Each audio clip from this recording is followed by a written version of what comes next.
Valley Printing and my gorgeous friend who we're going to the Whit Sundays on a cruise next year. Oh, Yeah. No kids, just couples. Just couples. 4 couples. Yeah, so how many? 25, 30 years? 22 years. Yeah. Going on to 23 years in printing. And he's a counsellor too, right? I am. He's a With counsellor City too. Council. There you go, we got a I counsellor. wasn't going to mention that, but thanks, Anna. Okay, I could tell you all about printing, but to be honest, it's where I started that I think is more important than where I am actually at today. So I started many years ago when I left school, had no idea what I was going to do, and decided to myself, well, I'm just going to sit around, wait, something will pop up and come to me. Well, 2 years later, my dad was sort of getting a bit irate because I was sitting on the couch and said, how about getting off your butt, get out there, get a job, find out what it's really about. So I applied for a job at a medical laboratory and as a driver. I thought this is going to be easy, I'm going to drive around a little bit, get to meet a few people, and so I did that for a while, and then a few reports were coming back from people I was going to visit, and they said, oh, he's really friendly, he's a really nice driver, he's always polite, always doing his job, always making sure there's nothing else there to collect. And with all these good reports coming in, my boss actually said to me, would you like to go back to uni? Go back to school, last thing on my mind. And I thought, well, how long is it? And they, 1 day a week. Do I have to do it on a weekend? And no, we'll give you a day off. Well, I'm there, I'm going to uni, that's it. So off to uni I go 1 day a week, and I'm actually starting to enjoy it. I'm a mature age student, and got all these young kids around me. And I'm actually doing really well because I've been out there in the world a little bit and seen a few things, so things are going quite good, and I'm doing a diploma in applied science in medical laboratories. My parents think, hey, our son is doing so well, he's loving his job, he's really going along well.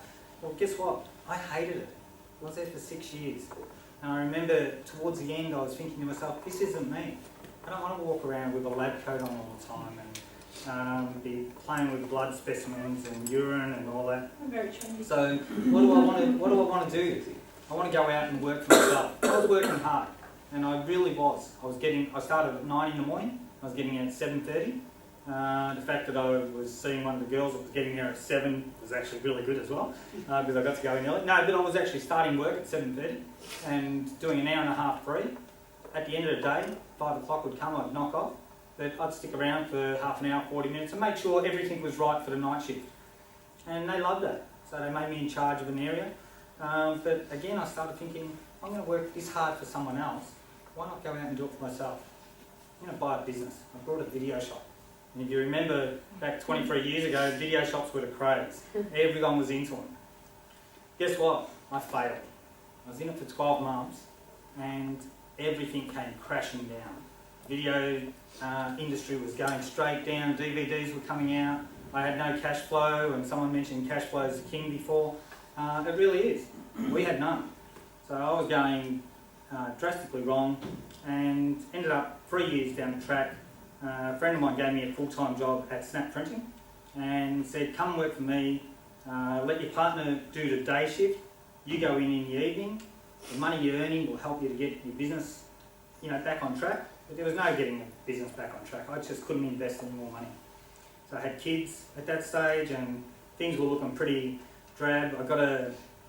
I remember when I failed, it was really hard to take on board because I closed the shop. I sold everything for pretty much about 20 grand at the time, and I owed about 110 to the bank, and that was 23 years ago, so it was a lot of money back then. And I walked away from it. But I continued to pay the debt, continued to work at Snap Printing. And we spoke about dressing for success earlier. Guess what? I was a printer who used to dress like I am today. And everyone used to say to me, what are you doing? You're a printer. Why do you dress like that? I said, because you never know who's going to walk in the door. You never know who I'm going to deal with later in the day. So every day, I got dressed, went to work, put on an apron, got on the printing press. When I had to go out the front and serve, I'd take the apron off, quickly wash my hands, go out, and nobody actually knew that I was the printer. Everyone thought I was a business manager. I remember a story one day, I can't remember the guy's surname, but he was Derek. He was the regional manager. He was coming to our store, so 1 or 2 other shop owners were actually going to come to our store to meet Derek in the afternoon. Derek never turned up, Well, what happened is, I was printing, saw these two guys walk in, store owners from another store, quickly took off my apron, washed my hands, went out front, and they said, "Oh, Derek, how you going?" And they started talking to me like I was the regional manager. I thought, wow, this is really working for me. I'm actually, people are actually taking me on board as being someone I felt I wasn't, but I wanted to be. So, I sort of worked through it for a while, but still I wasn't making enough money and working a part-time job on the weekends. And I was actually working for one of my uncles. Now, it was at a cafe, and I was washing dishes on a Saturday, but it was giving me an extra $150 in hand, which was all the money we had left after we paid all our debts to the bank because of the previous failed business. And I remember walking in one Saturday, my wife dropped me off out the front of work, and I walked into work. She drove off because we only had one car, no mobile phone or anything. This was in North Melbourne, and I was living in Port Melbourne, and walked in and I got sacked on the spot. And that money I relied on, because we had no money for food, no money for anything else in the house except for that $150 that came in a week. And I remember it's a long walk from Herald Street, North Melbourne to Dunstan Parade, Garden City, Port Melbourne. And I walked it, and I was walking, and I must admit I had a couple of tears running down my face because I was devastated. Never ever did I think I would get the sack, especially not by a family member. So I walked home, and I got home, but that was my defining moment that turned everything around for me. That walk home, because I decided while I was walking, this is never going to happen to me again in my life. I'm never going to let anyone else dictate how I live my life and what I'm doing in my life. And that's what I've done all the way. I've always relied on other people to tell me what to do, how to get out of my problems, and that's so I decided that's it. I remember walking in the door, and my wife could tell I'd been crying and everything, and she said, "What's wrong?" I said, "Nothing. Things are going to be really good for us." And she said, how do you figure?" I said, "Next week when I get my pay from Snap, we're not going to pay any bills. We're not going to buy any food. We're going to live on what's in the cupboards for the next week, and I'm going to invest my money into a small foil printing machine." And she said, "A foil printing machine? Are you crazy? We've got no food, we've got bills." I said, "Sarah, we're never going to get off the ground unless I don't make this hard decision." So I went and purchased this little foil machine, and I could do business cards, one at a time.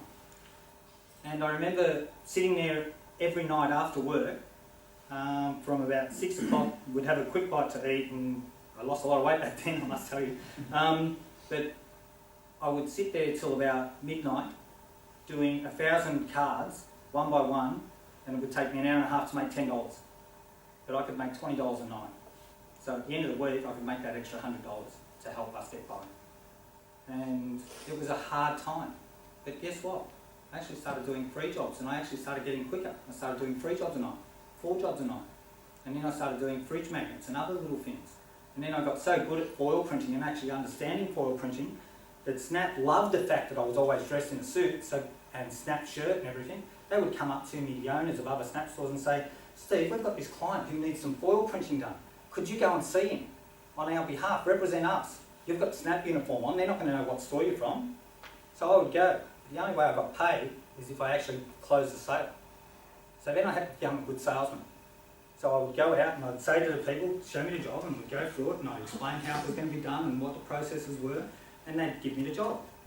I'd go back to my boss and say, "Look, pick up a job for foil printing," and that. He started getting a bit jealous in some ways, but I'm not sure how he would define it, but I felt he was a bit jealous at the time because all of a sudden I'm getting paid by 6 different Snap stores, plus him, and I'm doing quite well.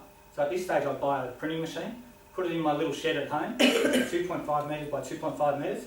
So if you can work that out, pretty small. I've got a printing press here, I've got a couple of shelves here, and each night I'm going home, I'm not just foil printing now, I'm actually going out in the shed, heating the shed up with a little bar heater I had, and actually printing some offset printing jobs. But I wanted to learn more. I knew that you can't live on, an extra $100, $150 a week. You're going to run a business. You've actually got to know what you're doing and how to do it properly. So I went and volunteered my weekends, because my weekends were free, because I got sacked. So I went and volunteered my weekends, and I was working for some commercial printers. I was working for a large foil printing guy, who I'm still good friends with today, Hot Gold, and the guy's name is Adriel, down in Sydney Road, Coburg. And I went and worked for him on the weekends, and on other weekends I'd go work for a large offset commercial printer called Barry Douglas Printing over in Altona. And I'd do all this free time. And after about 2 years of doing all these freebies on the weekends, I actually started to realise, hey, I've got something to offer people. I could set up my own business, buy a small printing business, and actually start to turn over dollars, generate things, and start to generate a long-term job for myself, as well as a great business for my family to live off for the rest of our lives. So an opportunity came up to buy a small printing company over in Greensborough, which I had only heard of because my wife grew up there. Otherwise I'd never been to Greensborough. So I went to visit her family once, or twice. But yeah, it was really hard times. And I brought this small printing business in Hopkins Street, Greensborough.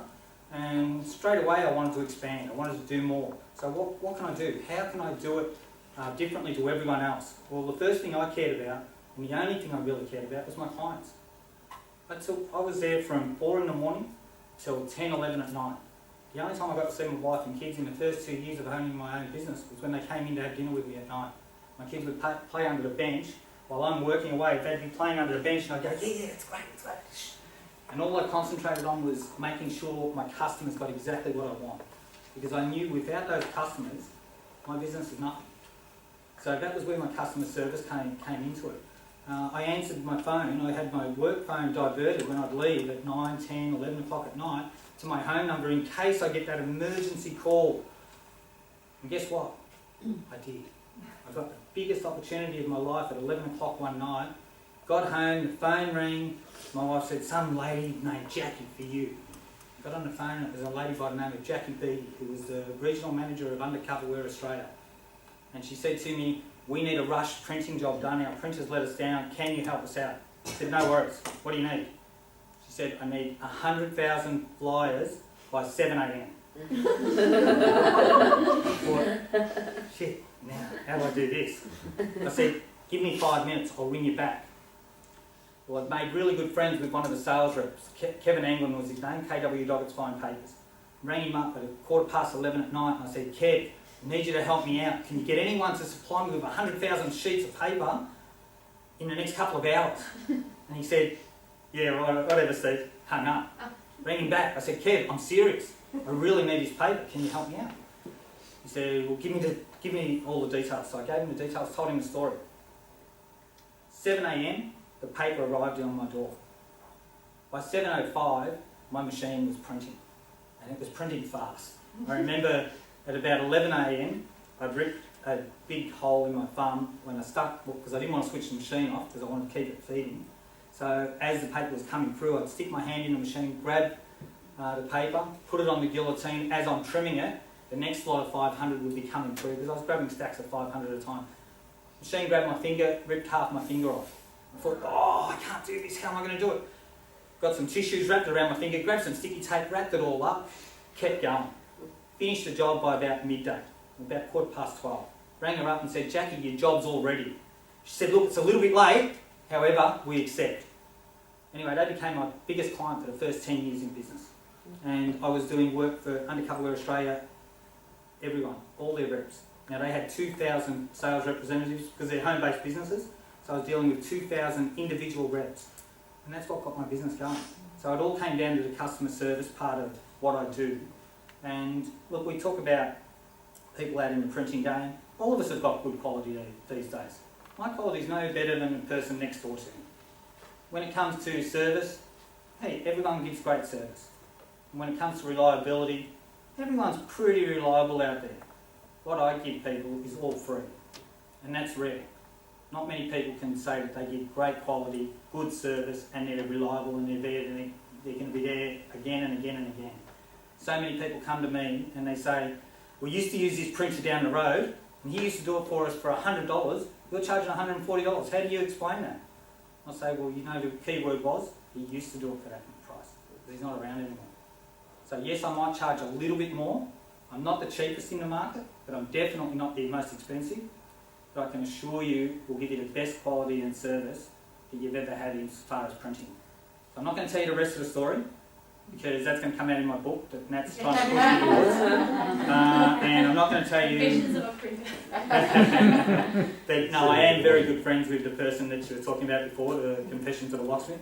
But these days it's all about sitting back and enjoying my life a bit more and not working as hard as I used to.